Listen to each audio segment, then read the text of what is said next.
Hey church family, I just want to thank you for your engagement and participation in these first few days after 23 days of prayer. It's been wonderful to meet together, to worship together, whether we've been in online or in-person meetings. Thank you for your response last Sunday as well.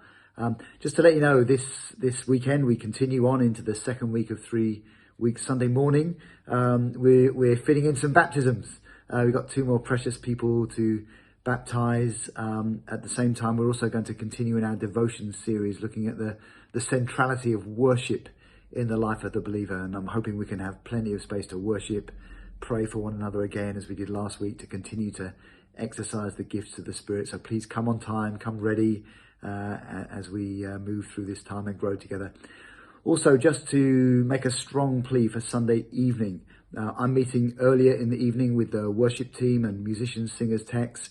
But at 7 o'clock, we're praying in the cafe and we're going to worship and pray.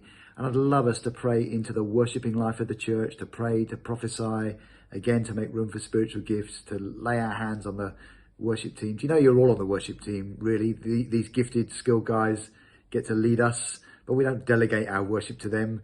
You and I are worshippers too. And so we really want to press into that and pray for more encounters with God, more of his beautiful presence to overflow amongst us.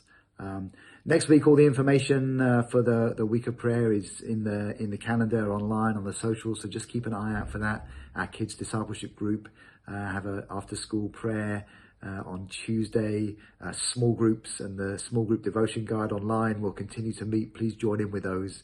And please continue to walk Crawley and pray Crawley. You can see on Stu's interactive map the streets that are being covered.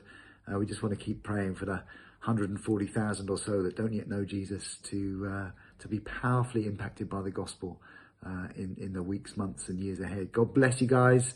We're praying locally, praying for our friends around the world, and trusting that in your home, in your heart, in your life, Jesus is making his presence known. See you at the weekend.